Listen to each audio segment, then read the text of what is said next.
So the Allspicery is really special because we see it as a resource for our community. People have come to see us as, I wouldn't say an authority on spices, but certainly a resource that they can use to enhance what they're trying to do at home. Some of the earliest partnerships and collaborations that kind of put us on the map were our Espresso spice rub that we worked with, Chocolate Fish Coffee Roasters beans, and V. Miller. It's a craft butcher in East Sacramento. We are using their recipe. Hi, I'm Eric Bildman Miller. I'm the owner of V. Miller Meats in East Sacramento. We are a whole animal butcher focused on sourcing animals from local family farms, so nothing from within further than 100 miles. All of our animals are naturally fed, naturally raised outdoors. I'm Edie Baker from Chocolate Fish Coffee Roasters. My husband and I started our first cafe in 2008, and we are also roasters. So we travel to our producers and select the best tasting coffee in the world and have it brought back so we can roast it here in East Sacramento for all of our customers.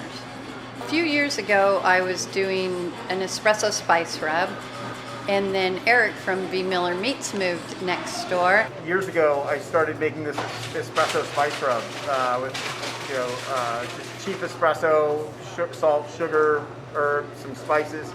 Edie and Andy from Chocolate Fish came over one day and they're like, "Oh, cool, where are you getting your coffee?" And I was like, "From down the road. We just use really cheap coffee." And they were like, "Not anymore." And he said, "Hey, I could do a better rub." So it was kind of a little of a challenge, like, "Okay, Eric, do it." And as that kind of rolled into, they said, "Well, we need spices." And I said, "Well, we get all of our spices from the Allspicery for our sausages and our prepared foods and all that." And we all knew Heather at Allspicery, so where else would you get good spices except from her?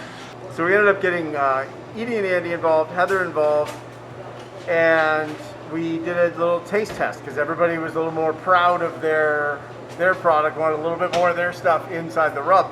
And so he made, I think, 6 different rubs and had them on ribs and brought them over, and we all did a tasting and settled on one. So really the collaboration was a big win for me as far as my spice rub won. But it was really a win for all 3 small businesses. So we said, well, why don't we do a collaboration and we'll put all our names on it and we all 3 can sell it, and it'll help promote all our businesses and also Sacramento.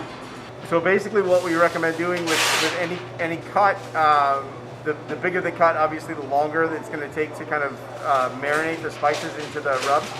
So something like a larger size pork butt, we recommend rubbing it down for no less than 24 hours before you're going to cook it.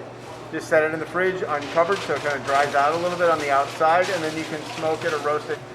We have a lot of people that just basically will season a steak with it, a couple hours before they throw it on the grill, and then just go ahead and cook from there.